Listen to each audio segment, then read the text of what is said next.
Maganda mga bossing, sa naghahanap dyan ng 7-seater, baka uubra po ito sa inyo mga boss. Available tayo for 2016 model na G-Variant. Yun yung kanyang loob, so naka leather. Yung ceiling niya mga boss, may LED lights. Yan, then dito sa front area, yan, may wood accent naman. Then meron siyang headrest. Okay. Yan, 2016 model, original mileage nito 71,000 km, 2.0 na gasoline engine to mga boss. So gusto nyo pino yung tunog, eto available tayo mga bossing, no? Yan. Ito. Okay. So para sa ating mga buyer na interesado, mababa na to binigay sa atin. Yan, umpisa lang natin dito sa ating front area. So price nila dito mga bossing 770. No, then noong nakaraan binigay nila na net is 750, pero for now binibigay na sa atin ng 720 kasama yung transfer of ownership. Kasi may mga concern ako, tinuro ko sa dealer, so pumayag naman mga boss, no? So papakita ko rin sa inyo kung ano yung naging concern ko, and kaya nabigay sa atin sa mas mababang price mga boss. So coding natin is Wednesday, so wala namang basag yung kanyang headlight tsaka fog light. Yan, naka-chrome naman tong ating front grille. So stock pag G-Variant, yung kanyang headlight, chrome sa kanyang headlight, connected yan dito. Okay, kaya presentable, no? Then yung kanyang pattern signal, so tama naman yan, naka-separate na talaga siya. And eto mga bossing, sa sidings, nilagyan na siya ng step board, naka-chrome na rin yung door handle, may signal light sa kanyang side mirror. Then dito naka Yokohama tires na 80% red light. Yan, so may rain visor na rin siya mga boss. Okay, meron lang siya mga gas-gas. Ito, no? Yan, then dito meron din. Okay, so yan yun, paikot mga bossing. Ha? Ito, turo naman natin yun mga boss. Sa gulong 85% pa naman to, maayos pa, makapal pa mga boss. Ito yung kanyang front area. Okay, so ito stock to mga boss sa G at saka sa B variant lang mayroong ganito mga boss.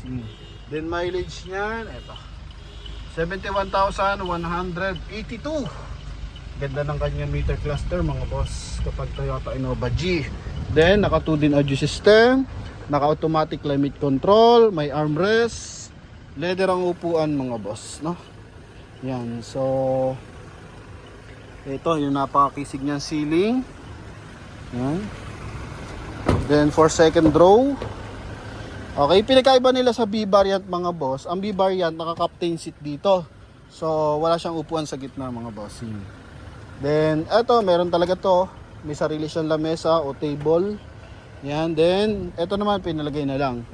Then ito yung kanyang ceiling. So meron talaga yan for Toyota Innova G at saka B variant. Then sa side, meron siyang concept dito, kulay black, then chrome, then dito naman may pagka gold. Yan, then leather. Okay. Then sa likuran mga bossing, ganun din naman. Ang gulong maayos pa naman. 85% red light sa harap, din dito is 80% red light sa likuran. So, ito lang, another concern, ito, no? So, may mga gas-gas ng bahagya mga bossing. Okay, then, naka-reverse parking camera. Ito, then, likuran. So, ang Toyota Innova is pwede siyang 6-seater, no? 7-seater hanggang 8, kasi meron na ito. Yan, so, tatlo, pwede dito. Then dalawa, so equivalent of 8 mga boss. Then aircon vent hanggang dulo po talaga yan.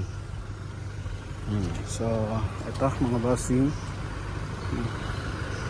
laman siyang major damage or bangga. So yan lang talaga, may mga gas-gas lang talaga. So possible mga walang parking kapag ganyan mga boss, kasi meron maliliit na tiko konti, no? Yan. So mga naghanap dyan ng 7-seater, pino ang tunog nito mga boss, kasi yung white natin diesel yon. Ito maandar to mga bossing ha, maandar to, gasoline engine, so kaya mas pino ang tunog niya. Okay, so check natin yung kanyang mga bintana. So maganda yung tint, platinum ang gamit niyang tint. Okay, then ito likuran. So responsive naman. Sa kabila muna tayo. Okay, ito. Yan. Then ito may backup speaker yan dito talaga. Na sa kanyang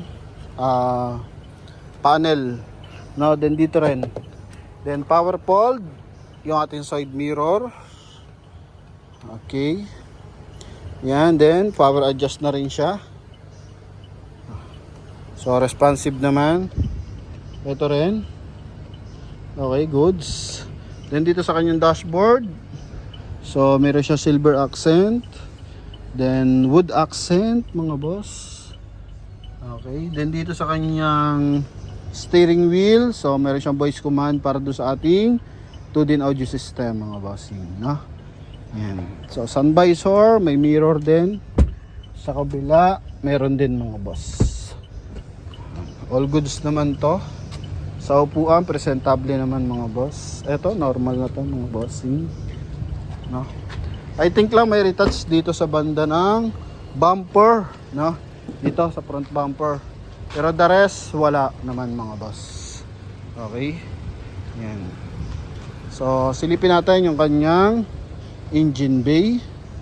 Yung sa ganon, ma-check natin yung kanyang makina. Yan.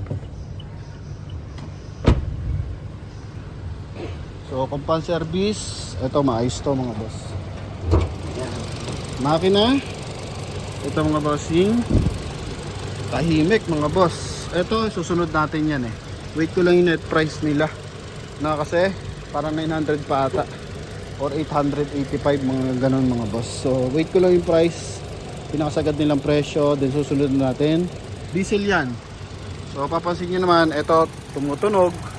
Pero pag diesel, mga bossing, yan. Kahit medyo malayo, pakinig, di ba? Kasi mas malakas yung vibration ng makina. Yan. Sa mga buyer natin from US, ito, pwede ito sa inyo, mga boss. Gusto nila, walang mga vibrate sa loob. Panel, mga bossing, oh. Buo naman ang panel niyan. Wala man siyang bangga. Okay, even yung kanya mga headlight. So, ayos naman, no? Ito. Kalimitan kasi putol yan eh. Yan sa may number 7. Napuputol yan pag merong untog. Yan. Sa hood, okay din naman, mga boss, no? So, ito, naka-timing chain na. And, ito, mga boss, ang dahil pa. Kompleto po sa marking sa halos. Oh. Yan. So, wala pa naman siya ng mga nagagalaw dito. ABS, mataas ang posisyon. Then dito, malinis na yung kanyang engine bay. Yan, 2.0 to na gasoline engine, no? Then Motolite Gold ang gamit na baterya. So, kompleto pa, may conduction sticker sa kanyang front windshield, tsaka sa kanyang rear, no? Panel, sa may door panel, mga boss. Then naka-sharp antenna na rin. Yan. So, sa mga interesado dito, pwede kayo magpadala ng mekaniko, relatives, na marunong mag-check ng sasakyan, mga boss. Open tayo. Pwedeng i-scan ang unit natin, mga boss, no? Yan. So, sa mga interesado dyan, pwede kayong tumawag sa ating contact number na nasa screen. Connected po yun ng Viber and WhatsApp. Check pala natin yung spare tire niya. Okay. So, sa spare tire lang, ito. Okay, mga 75% tread life, mga boss. Yan. Maayos naman, pati tail light, wala naman siya mga basag, mga bossing. Yan lang talaga. No, yung maliliit. Okay, din sa loob, maayos din naman, mga bossing. Kompleto conduction, original at ng window. Yan. Check na lang natin sa kanyang window. So minsan kasi may palyado. Okay, then ito, pag ayaw gamitin, pwedeng ibaba. Yan ah. Then ito rin. Yan. Okay, so goods naman. Dito lang. Yan. So, pag nanood ka doon ng movie, pwede rin. Okay, then ito, naka-automatic climate control din. Yan ang maganda sa Toyota Innova mga boss. No?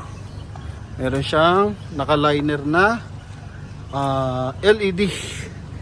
Sabi, not sure kung meron dito eh. No? Sa Fortuner kasi meron mga boss.